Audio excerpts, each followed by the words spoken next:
Welcome back to Bleav in Softball. I'm your host, Jenna, and May is already officially in the books, but there feels like there's more mayhem to come. The Women's College World Series is here, and I'm here in Oklahoma City at the hotel, ready to go. I cannot express how excited I am to be here. And however you got here today, audio podcast platform like Apple, Spotify, etc., or watching on YouTube, thank you. Subscribe and rate if you haven't yet.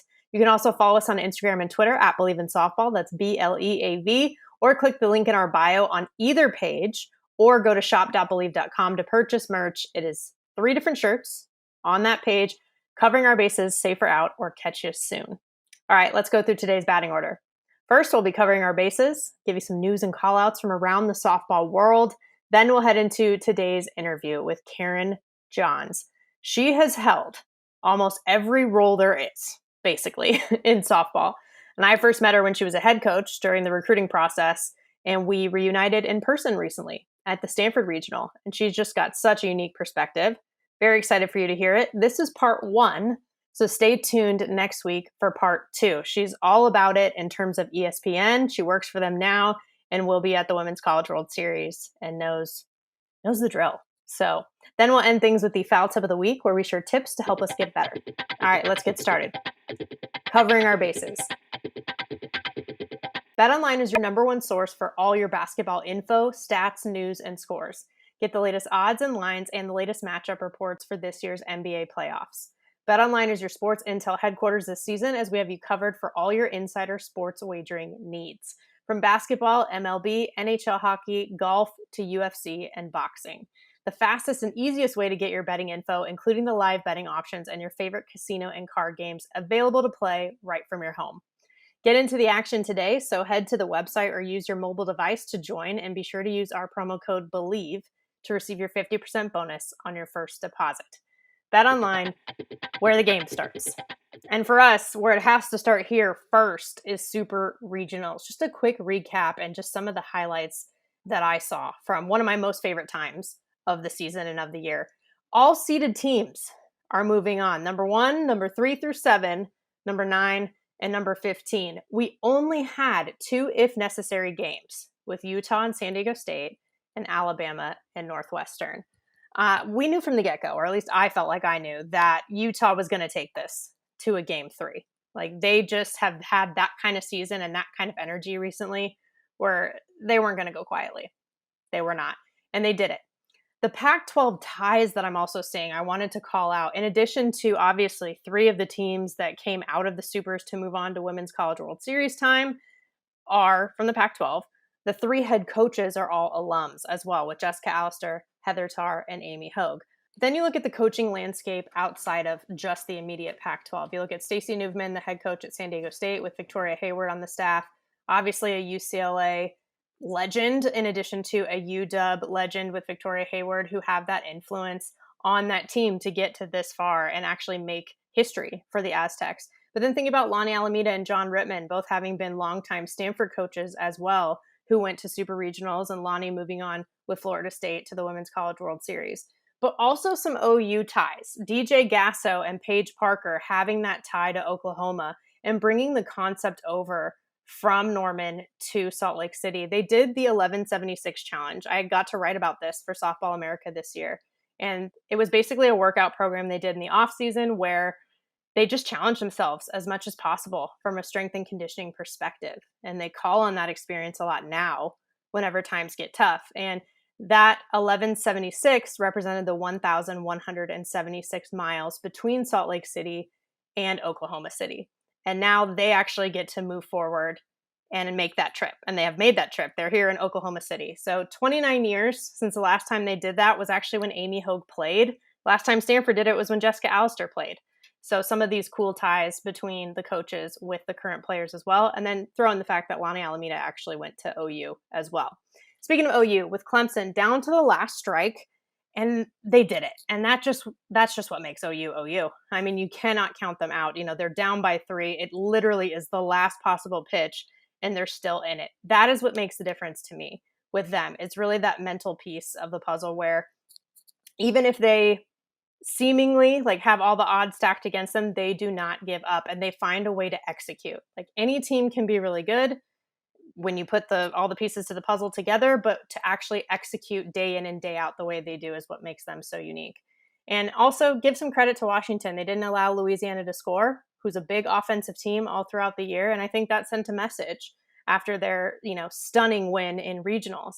And then Alabama and their fan base just refuses to give up. I know what it's like to win one and then lose two in Tuscaloosa. It happened to me my junior year in super regionals. And that's what they did in Northwestern. And it's a bummer, especially for those fifth year seniors, but you got to give that credit to Alabama and the team, and credit to Jayla Torrance too, who was definitely a huge part of that journey so far that the Crimson Tide have taken in postseason.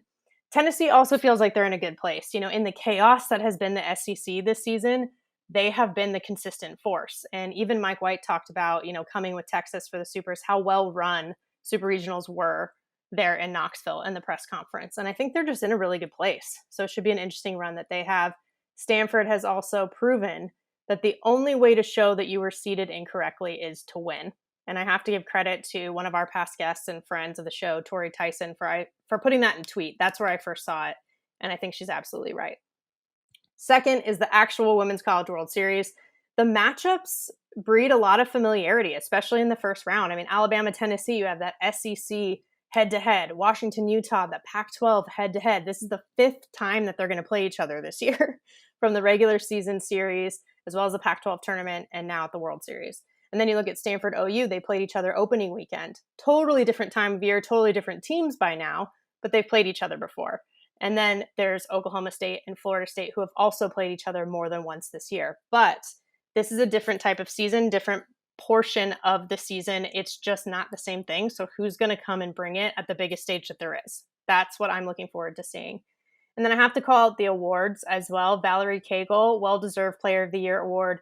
One of the first players of the year to actually not make the Women's College World Series since Ashley Hansen back in 2011. And fun fact, that was when John Rittman was the coach of Stanford. And now he's the coach at Clemson with Valerie Cagle leading the way there. So interesting, just parallel between the two. But I love a pitcher who hits. So a ton of credit to her for what she's done for that program and for college softball. And then obviously Nigeri Kennedy, the freshman of the year, lowest ERA in the nation. Going to do that, not just for freshmen, but in the nation as a whole. Plus, just getting to the Women's College World Series has been huge for Stanford, and she was a big piece of that puzzle. Ali Kaneshiro, though, the other side of the battery that doesn't get enough love most of the time, getting the Gold Glove. I actually sat behind her parents on the plane on the way here to Oklahoma City when they found out, and it was really awesome to see how excited they were. She has been flying under the radar, but above the standard for a really long time.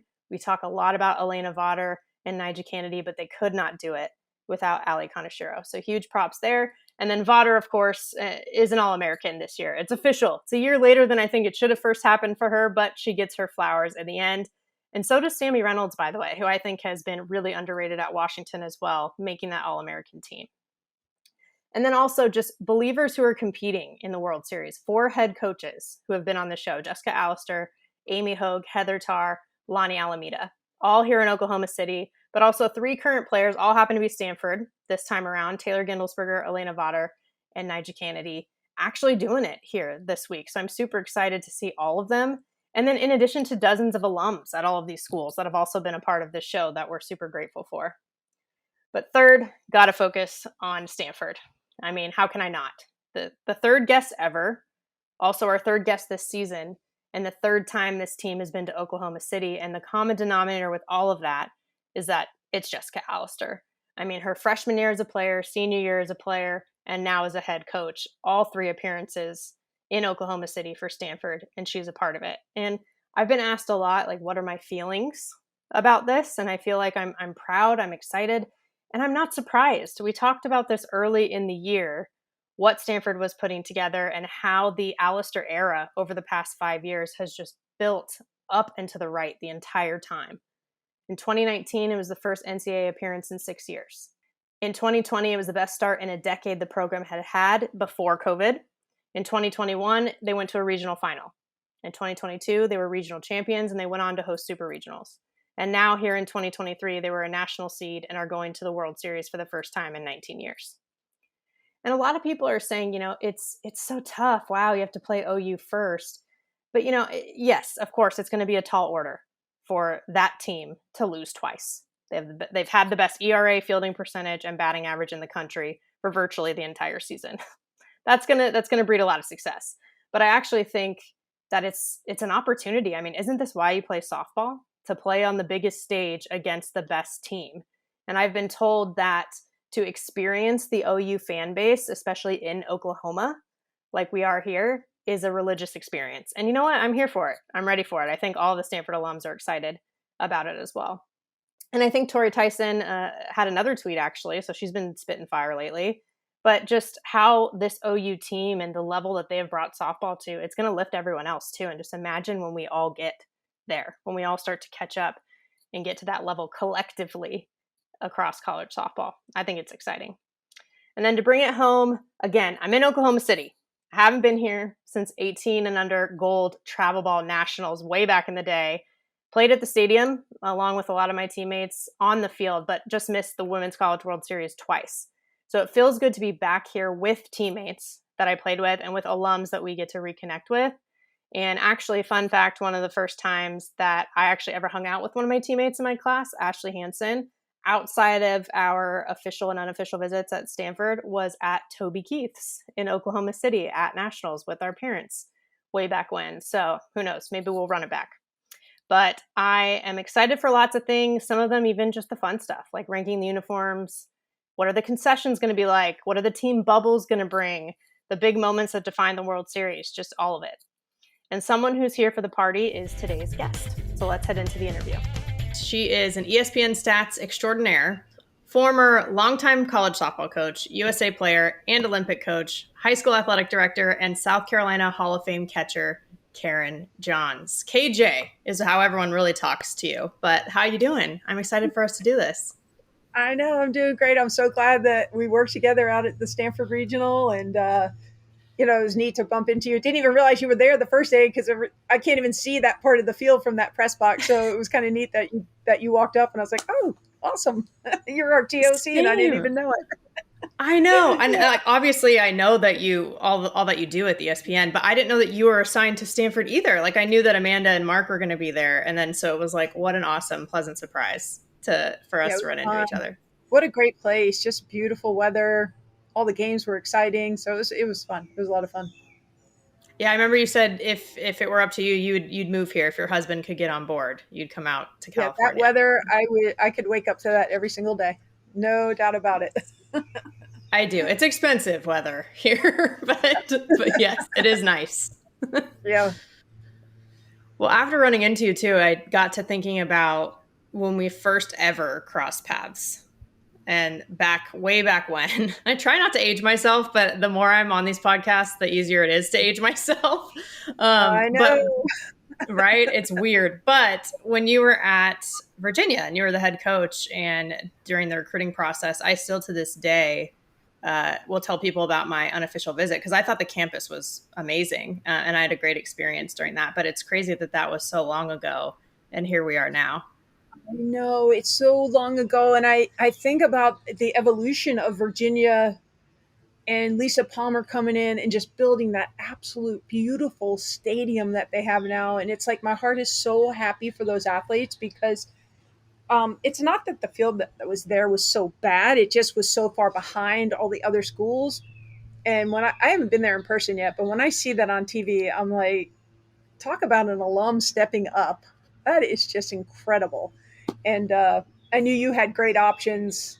I mean, let me see, Virginia, Stanford. It's like, those are just wonderful options. I always tell kids, even throughout the whole recruiting process, even as an assistant, and they'll bring up, Stanford recruiting me. And I'm like, can you get in there? And they're like, yeah, then go to Stanford. You can't pass those kind of opportunities up. Like, it just, there's just too much in the future that you can gain from being a part of those schools and stuff. So yeah, it was fun.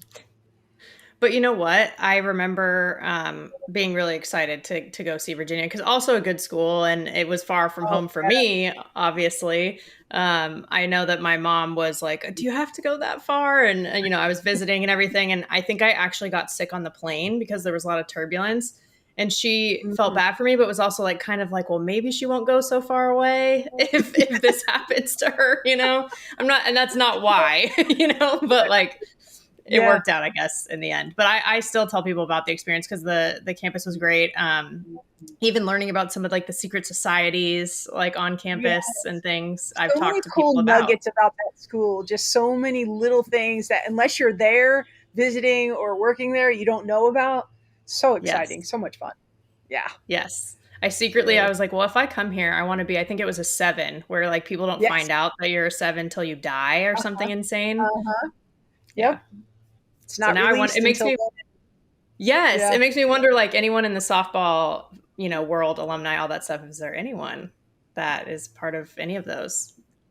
Who I knows? know, I know. I'm wondering if Lisa Palmer is. Like, I'm like, is she a 7? Like, I can't wait. I don't want to find out. I hope it's not during my lifetime. But gosh, that's going to be so neat to actually know if she is because she has to be. Like in my mind, I'm like, you have to be a part of that, right? So for I could sure. totally see that too. I agree. Yeah. Yeah. 100%. Well, Yep. obviously, we've come a long way since then, though.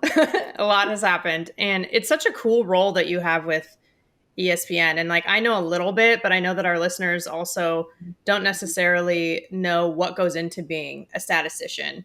And actually, when we're all watching these broadcasts, how much goes into it, too, especially during the postseason and the craziness that is mayhem right now. So maybe just sharing a little bit about how you got started in the role and what exactly you do during the games. Well, I was actually a fill-in the first time I did this. And I don't really recall why I had to be a fill-in, but it was one of those where Michelle reached out to me, Smith, and hey, do you think you can do this? And I had no idea what it was, and I was like, if you think I can do it, I'll do it. You know what I mean? Like I trusted her judgment on it. And so I was very raw when I first started. Wasn't really sure even where to go look up things all the time. It was like very minimal because I was on the other end of this. And so that was about 16, 17 years ago now. And so now it has evolved a lot because there's just so much more information available. What the audience wants to hear about is different than way back then too. Way more offense than when I first started. So there's a lot more number crunching than there used to be. But it's kind of a cool thing because we work as a team, and it's like the truck, the talent, and then I'm kind of a small piece of all that. And I kind of keep it flowing to the talent throughout the game.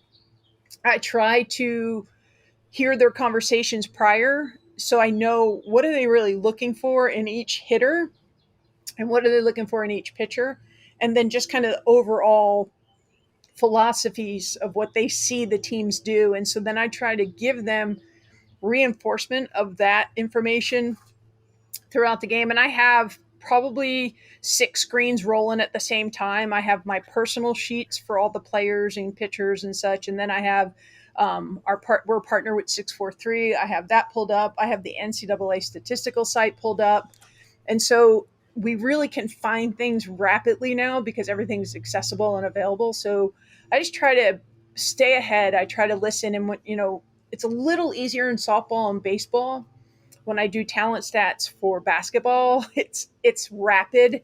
So I do a ton ahead of time in case the storylines evolve. And most times you can kind of anticipate just based on what has happened throughout the season.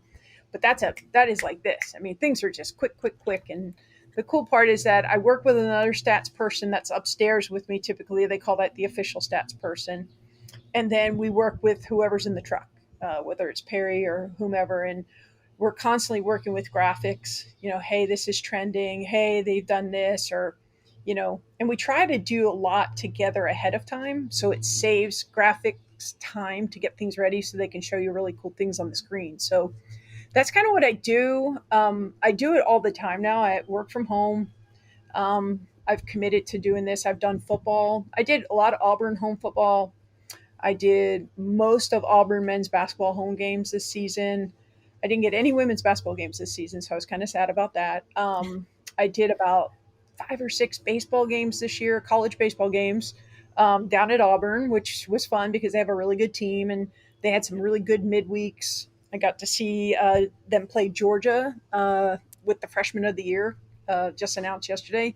So that was kind of fun for me to venture into other stuff. I did one volleyball game this year, a lot like basketball, boom, boom, boom, boom, not a whole lot of time in between. So that was a lot of fun too. But that's really what I do. And like in the summer, I'll take all of this past season's data, and I'll get ready for the Tax Act Elite that will be in February. So I'll get all of that ready so that after opening weekend, we can look at some stuff. Hey, this is what they did last year. This is what they did opening weekend, and then try and find any diaper dandies that first weekend. See what freshmen are really emerging. So it's fun. I enjoy it. I like it because it keeps me close to the game, keeps me on a team, which I've been on my whole life. So that's a lot of fun too. And it gives me the opportunity to be at home and have a little more flexibility in my schedule. I agree with the team aspect. That is a big reason why I've enjoyed being on the broadcast side of things and calling games as well. I try to be my own statistician most of the time. I try to be scrappy in that way, but it's such an asset to have that because I know we all love the stories in softball, especially in sports, but sometimes data can tell a really interesting story, and that's the nerd in me also coming out. Yeah, I find too, I'll listen to a lot, especially in basketball, I'll listen to the press conferences prior to the games. And sometimes what the coaches are saying doesn't always necessarily mean that's happening. Sometimes it's their message to their team that they want to have happening. And so I try to dig all that out. And each question I try to answer for the talent. And then I send that to them ahead of time. This is what they asked him or her in the press conference.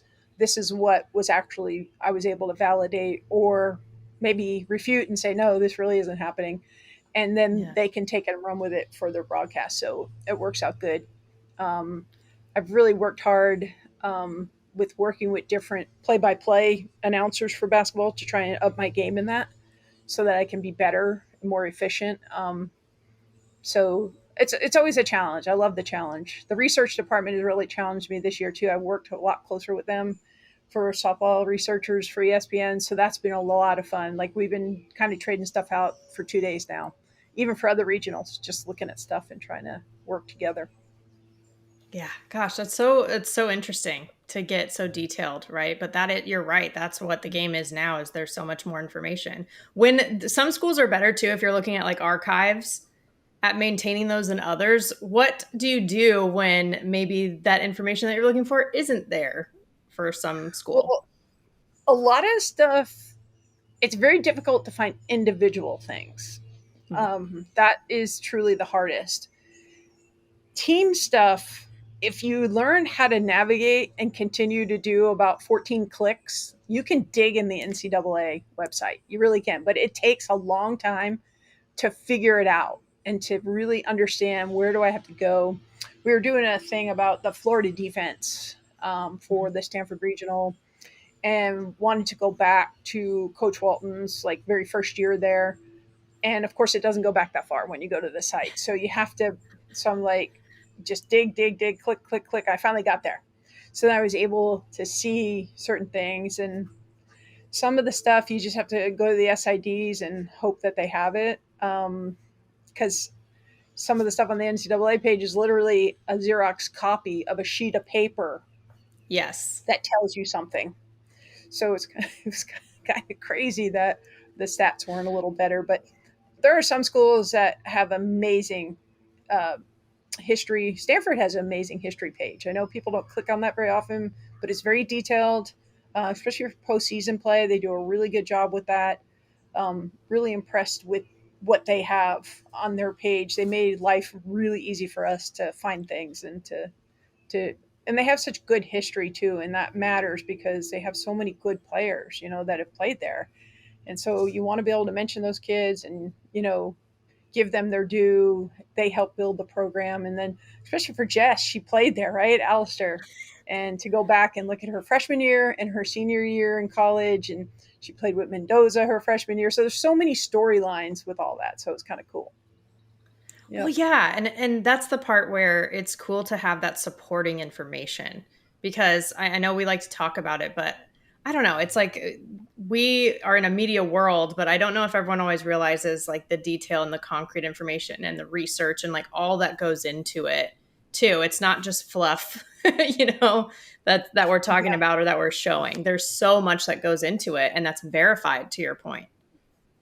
Well, and we're finding too that the role of the SID has really changed so much for them because the social media content is so big and driven right now that a lot of them don't get all the training on scoring and understanding the various aspects of scoring because you can only squeeze so much in one mind, right? Like Right. most of those young people are covering two, sometimes three sports. And so I've been talking with a friend of mine, Amy Simon Hughes, who you probably know. She's done a lot of sports throughout the years. She used to be the SID at UCLA, and I think she's going to try and work with the NFCA to help maybe create some kind of an online thing to give SIDs and people who they're hiring, students that they're hiring, an opportunity to understand scoring. One of the things I did over COVID was I trained to be a Major League Baseball scorer. We did it all through Zoom. We actually got the live score with the Minnesota Twins official score. We got to live score with the Cincinnati Reds. And we got to live score with the Tampa Bay Rays. And that was kind of cool. And I learned so much from going through that training and utilizing the video and understanding, you know, what a hit actually looks like, what an error really is, and taking away the opinion component of Division I athletes should be able to make that play. You kind of have to erase all that from your mind and just say, was it extraordinary effort? What was the exit velo? We have that available now. We know, that was a 78-mile-an-hour exit velo.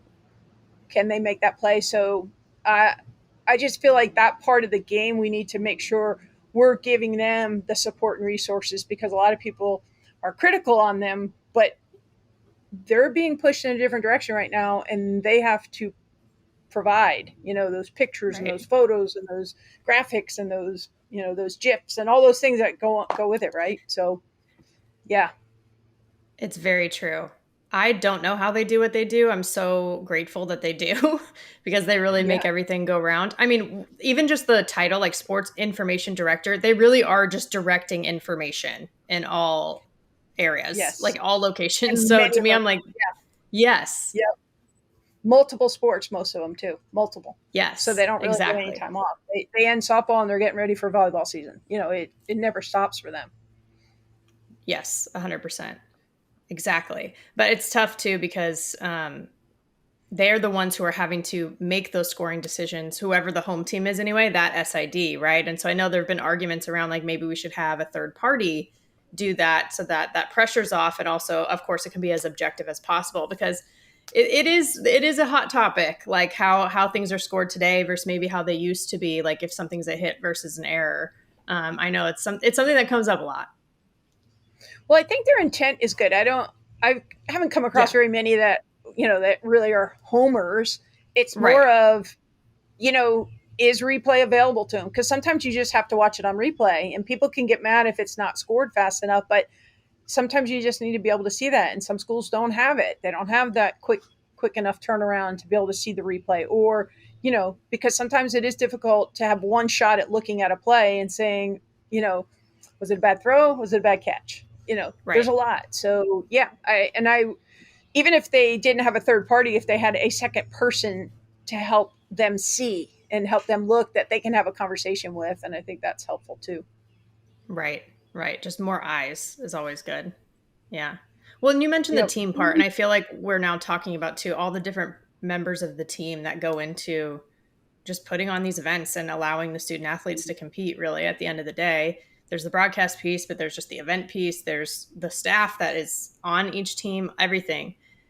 But you're often with the A team that everyone calls it at ESPN with, well, it could be Scarborough, Mendoza, Beth, and Michelle, who got you into this in the first place, and even Holly as well. I think you're going to be with them in the Knoxville Supers, you said too, right? I will be with that group at Knoxville. And then at the World Series, we have the split crew. We'll have Kevin Brown and Amanda in the day crew.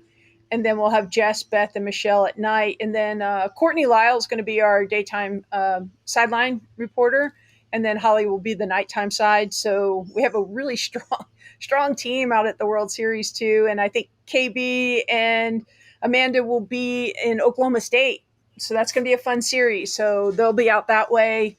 And Courtney will be with Danielle down at that Florida State, Georgia one that you and I were talking about before we came on air. Ooh, that's going to be such a good regional. So, yeah, they're lucky to get that one. I know Danielle's really pumped. Oh, yeah, I bet. It was great. I got to see her at the Pac-12 tournament, too, and I love her energy. I mean, all of them, right? Especially the ones who played. Like, they have such a passion for this game and for the ability to share this game with other people. What's your relationship like with them? I know you touched on how you work with the talent, but just the relationships on the team that you're talking about.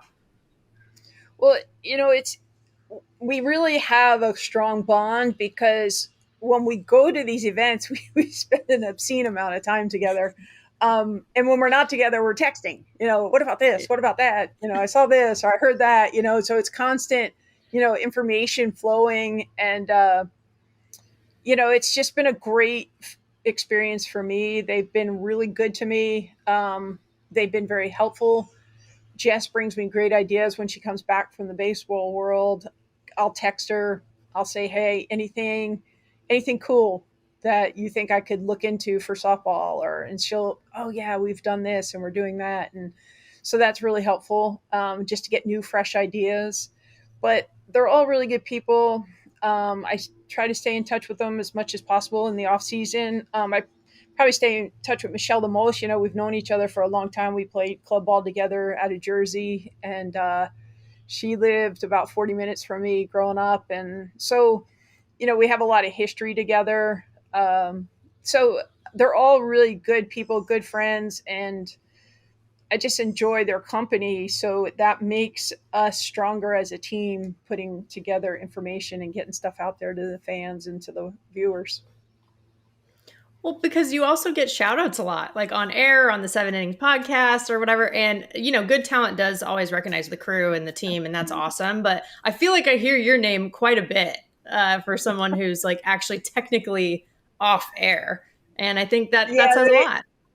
Yeah, Beth tends to throw my name out there every now and then, KB. A lot of times it's because of something crazy, not necessarily what we're doing so seriously. But we had a really funny situation pop up in the SEC tournament. They were talking about the shortstop from Alabama. I'd never seen this before. All my years in softball, long time, over 40 years in softball. She went to make a throw and she grabbed her ponytail and the ball went flying for a throwing error. Never had seen that before. And so we were talking about the bubble ponytails they were. Yes. They're talking on air. They're blah, blah, blah, blah, blah. So I just Google it really quick. Because they're like, when did that start? Of course they want to know when it starts. So I Google it really quick. And the first thing that came up was like Valentino's runway show, which wasn't when it originated, but I thought for fun, I'm just going to write it down because I knew Jess didn't want to hear that. Jess wanted to hear that it was a basketball player from Stanford, or right. Michelle wanted to hear it was a softball player from, University of Maine or something that started the trend. So I put the Valentino runway show, which he did use the bubble ponytail in one of his shows. And so she reads it on air and I was dying because I was like, oh my gosh, the whole world's going to think that the bubble ponytail actually started, when it was just a joke. And so that turned into kind of a comedy show at that point. And then, of course, then your name comes up because they tell, oh, well, Karen researched it for us. And I'm like, oh gosh. But yeah, we do have a lot of fun, and they do appreciate hard work, and they really appreciate the truck. We've got great people in our truck. We have great researchers. We have really good graphics people. We have wonderful producers. We just have such a good team. And so they're gracious to thank all of them all the time and be appreciative. We have no prima donnas. They're all super nice. They're all fun. They come in. They're so kind to all the staff and the people around them, the sound people. It's just a real true pleasure. I've never had a bad experience with any of my production teams. I've worked a lot of different events now, and even through basketball, I've had some great play-by-plays. Roy Philpott, You name them, they've all been great, and I've really enjoyed it. I actually did a basketball game with Beth and Debbie Antonelli one time, so that was kind of Awesome. cool. I got to be with Beth for in a different environment, which was neat, and she taught me a lot during that time frame together. We did an Auburn. I forget who they played. Auburn played men's basketball, played someone, so that was kind of cool, something different. So yeah, it's I appreciate them being appreciative, but they know I love doing this, so it works out well. Yeah. Well, when you all do, it makes it fun. That's for sure. And you're right. I mean, anytime I've interacted, including at the regional at Stanford, but even before that, with talent from ESPN or anyone, because I'll offer help lots of times too. If someone's covering Stanford, I'm like, or the Pac-12, I'm like, hey, like happy to help if you have want any insights or anything. And they've all been just fantastic every time. And I've had, half of them on this show before as well. So that's great. Yeah. But like it's, it's also it's fun to have those interactions. But I know it gets delirious too on the long days in the booth with you all. You talked about all the time you spend together, but I know it can get crazy, especially at the World Series when it might be a late night and all that stuff. What really goes on during those times? Yeah, it's so crazy. The 4 game days are the craziest days because it's just a quick, you have time allotments, but you get that one extra inning game and everything gets thrown off. So it's, you get 35 minutes, you got to flip all your charts, you got to get those lineup cards in. Softball coaches, I love you, but gosh, if there could be one wish in the sport of softball is that those lineups would come sooner. I work baseball games, and I'm just sitting there bored half an hour before the game because I have everything ready. And softball, Yes. it's like, no, they always wait till last minute. So that would be one thing. If I could change anything about softball, I'd only have 2 things. I'd like to see that safety base go ahead and get permanently put in, and I'd like to have lineups 60 minutes before game time. That would be so wonderful. You are preaching to the choir. I could not agree more. Anytime I do baseball games, I agree. I show up like, well before, and I already have the lineup lots of times. And I'm like, what in the world? I'll get it like 10 minutes before. Yeah, they give you a list. This is an order of relief. And it's like, if I'm bringing in a lefty, this is going to be the guy. And I'm like, holy cow, this is awesome. It's so good. Yeah, it's like, wow. How nice would that be? It's the game's different. We get that, but I totally agree with you. I wish that too. And the safety base. Agree with you on that one too. Yeah. Hopefully next year they'll be able to instill it. I think it would help. Just hate to see a kid lose a season for a collision that doesn't really need to happen. And we've 100%. Used it. You've played international too, so it works out great. Never have any issues. So. Yeah. Yep. And I know there were some like supply chain issues this year because like the Pac-12 was going to have it as an option, but a lot of people just didn't even get the base, or the plug or like what they needed for it. So hopefully I agree next year it'll be more consistent. I think you're right. I heard Michelle talk about that. I think when we were in St. Pete for the in Clearwater, she talked about that they just couldn't get them delivered, so they didn't have them. And so it became, well, we're going to push it to next year. So hopefully, this off season they'll have enough time to produce enough of those and get them ready. So yeah, I totally agree. Are there any other stories that kind of stick out in your mind from just being in the trenches? Because I agree with you, that's the thing I miss the most about actually playing is kind of just like being in the trenches with your people all the time, and they see the best of you, they see the worst of you because it's all the time. Are there any other stories like that with your crew that kind of stick out, or things that tend to happen? Well, I think the thing that I would love for fans to know is that they really don't root for teams. When we prep for games and we're in the booth and we're getting ready, we just pray and hope for a good competitive game. That's all that matters. The hardest job for them and for me to help them with is when a game gets out of hand. Yeah. Because you're trying to seek the positives and you're trying to find all the positives that you possibly can for the team that's on the losing end of it. But they really don't really talk about, gosh, I hope they win. Now, of course, if Oklahoma State's playing, deep down in her heart, Michelle wants them to win. When South Carolina was making that run through the SEC tournament, of course my heart wanted them to win. But I would never let that affect my job, or I'm not going to give you any information on Georgia because I I just want you to talk about South Carolina. That would never happen. Of course. So I think fans sometimes they get so like, oh, they love Oklahoma, or they love Alabama, or they love no, but sometimes when you're hitting 80 bazillion home runs and you're hitting multiple home runs in an inning, you got to talk about it. When Right. your staff ERA is under 1, like Oklahoma or whoever, you have to talk about those things because they are prevalent and they are making the difference in the game. So it's not a matter of not wanting a certain team to win or lose, because we just want good games, right? Like we want it to Yep. be those 3-2 walk-offs, that kind of thing. Even extra inning games, sometimes they can be a little bit mind-boggling because they go and go and go, but it's still, they're competitive.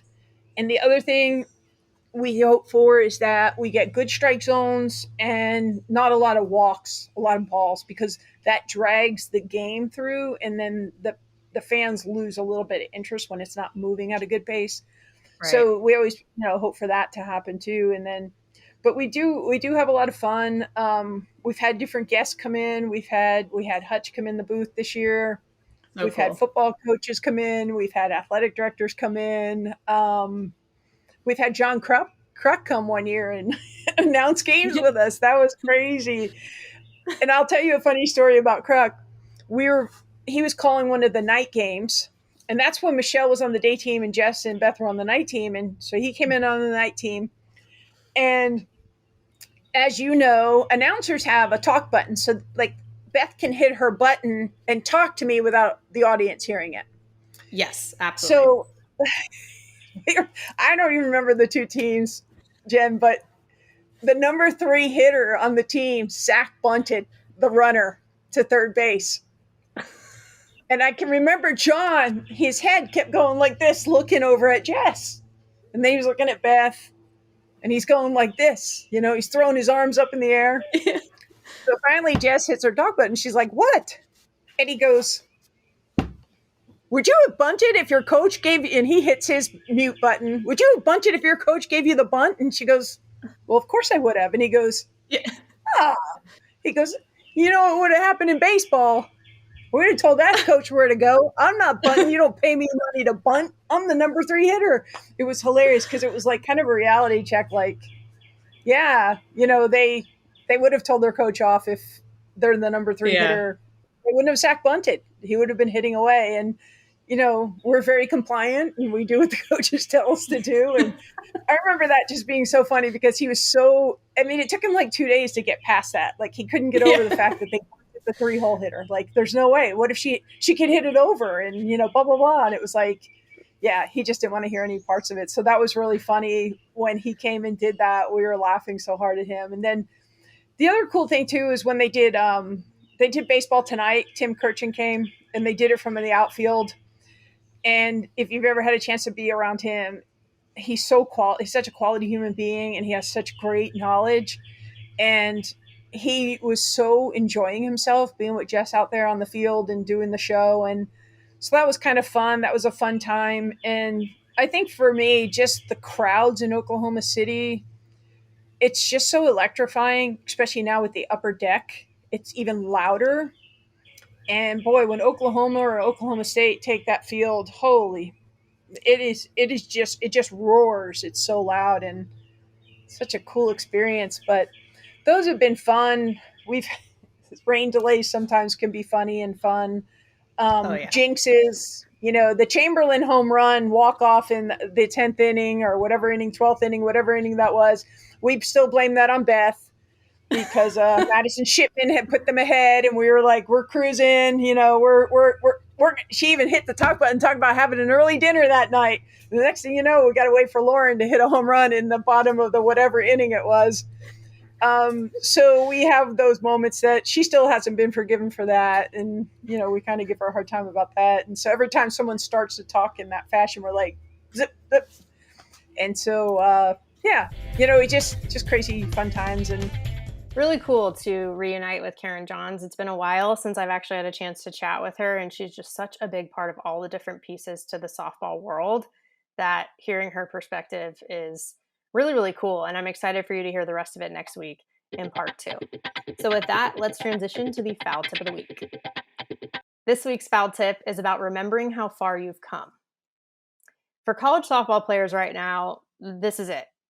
They're here. The ones that are still playing, it's the World Series. It's the biggest stage there is outside of the Olympics, which right now are not an option for at least 5 more years.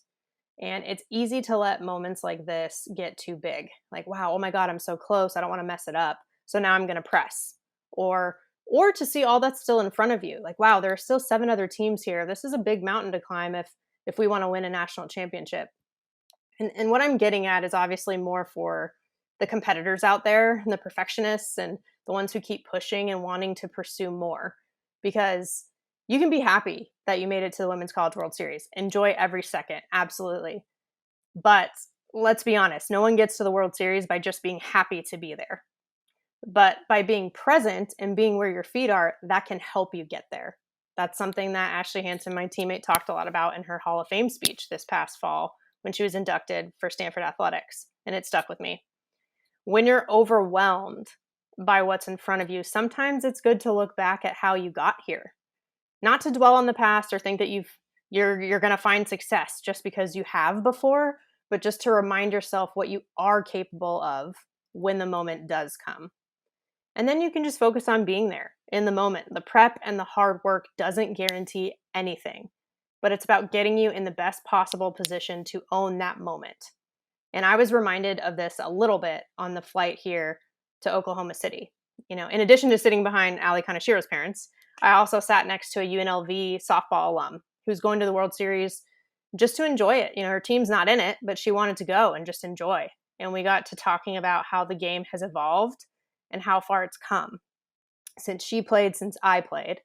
And it gave me some good perspective. The Stanford faithful, for example, we can get anxious, like I said earlier, about playing OU first. But if you feel any doubt, just think about where the program was 5 years ago and where they are now. They did that so they could do this. And even on an individual scale as a professional, I'm, thinking about all these opportunities or what can we do to help grow the game and what can my small role be for that? And what about my career here at the World Series? It's just huge. But, if I look back a few years ago and see the experiences that I've had in the meantime, the things I've learned, and hopefully some of the impact that I've made, it's exponentially more than it was. And I did that. So I can do this. And I can take a combination of gratitude and confidence from that. Maybe a little bit of the right kind of motivation as well. So, you survived all your bad days and you thrived in all your good days. If you can do that, you can do this, whatever this is. And that lets you play free. And that's something Amy Hogue talked about in the post-game interview after they won Supers, the ability to just play free. And Coach Al talked about it in the pregame speeches at the Pac-12 tournament with Stanford. You have earned the chance to enjoy this. You've earned that. So the pressure can be an asset, but if it ever trends to the negative, I find that looking back at the journey can actually help you make the most of the present because you've earned it. So that's it. Remember how far you've come. That's a foul tip of the week. You've been listening to Bleav in Softball, part of Bleav Network and presented by BetOnline. The show is available anywhere you get your podcasts, wherever you listen, including Bleav.com and YouTube too. Subscribe to the show, rate the show, and if you liked it, write a review for it. You can follow us on Twitter and Instagram at Bleav in Softball. That's BLEAV. And you can reach out to me personally on Twitter at Jenna Becerra01 and Instagram at Jenna Becerra as well. Thank you for tuning in and catch you soon.